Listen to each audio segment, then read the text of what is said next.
Je pense que cette période est délicate, la période de la quarantaine.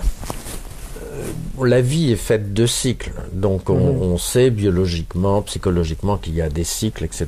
La quarantaine, les traditions des Nord-Amérindiens disent que la vie commence à 44 ans. Ah d'accord. Ouais. Voilà. Donc avant, ce n'est qu'un entraînement à se réaliser soi. Et donc justement, cette découverte de soi, elle est tardive, elle n'est pas forcément à 20 ans. C'est aussi toute la vie qui nous permet de nous orienter. Et cette période, en fait, de 40-60, c'est aussi une période charnière de la vie. Et je pense que on est dans un monde où on dit, mais normalement à 40 ans, je devrais avoir réussi, et puis finir tout. Mais bon, c'est pas apparemment ce qu'ont décidé les entreprises et la production, parce que après 40 ans, il y a beaucoup d'emplois menacés, ce que je trouve vraiment particulier. Je sais, c'est pas mon métier, mais il y a aussi quelque chose là qui va pas. Mais psychologiquement, après 40 ans, la vie s'oriente jusqu'à 60 différemment.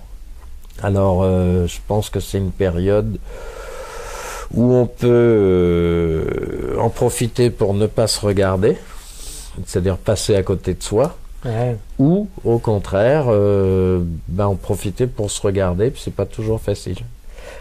Parce que justement, par rapport à ce que tu viens de dire, ce qu'on a dit précédemment, l'éducation. On a parlé tout à l'heure d'éducation, des choix. Est-ce que l'éducation qu'on a reçue, qu'elle soit culturelle, religieuse ou autre, et les choix que l'on détermine dans le jeune âge, est-ce que, bon, je pense que tu vas me répondre non, en tout cas j'espère, est-ce qu'ils sont irréversibles? Surtout quand on arrive à 40 ans, comme tu dis, quand on a la possibilité de se regarder vraiment. L'environnement veut toujours faire quelque chose de nous.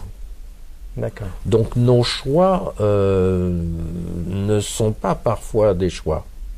C'est-à-dire je choisis d'obéir à tel conseil ou telle direction. Donc on fait quelque chose de nous. Et réussir sa vie, c'est faire ce que je décide de faire avec ce qu'on a fait de moi. Donc il faut que je le transforme. On saisit sa liberté de choisir? Ben oui. Et alors après il y a des questions de fidélité, il y a des questions de loyauté. Si je choisis ça, je ne suis pas fidèle à l'idée de mon père qui voulait telle chose, etc. Donc le choix, il est toujours crucial, parce que on oublie ça aussi. Dans le choix, je dis oui à quelque chose, et souvent, en disant oui à quelque chose, je ne prends pas le temps et la conscience de savoir à quoi je dis non. D'accord. On passe pas assez de temps sur le non. On met beaucoup d'énergie sur le oui, oui, oui, oui. D'accord, mais à quoi je dis non? Voilà. Et c'est en fait cette force du choix de dire non à cette chose ou cette voie, etc., qui va me donner de la force dans mon oui.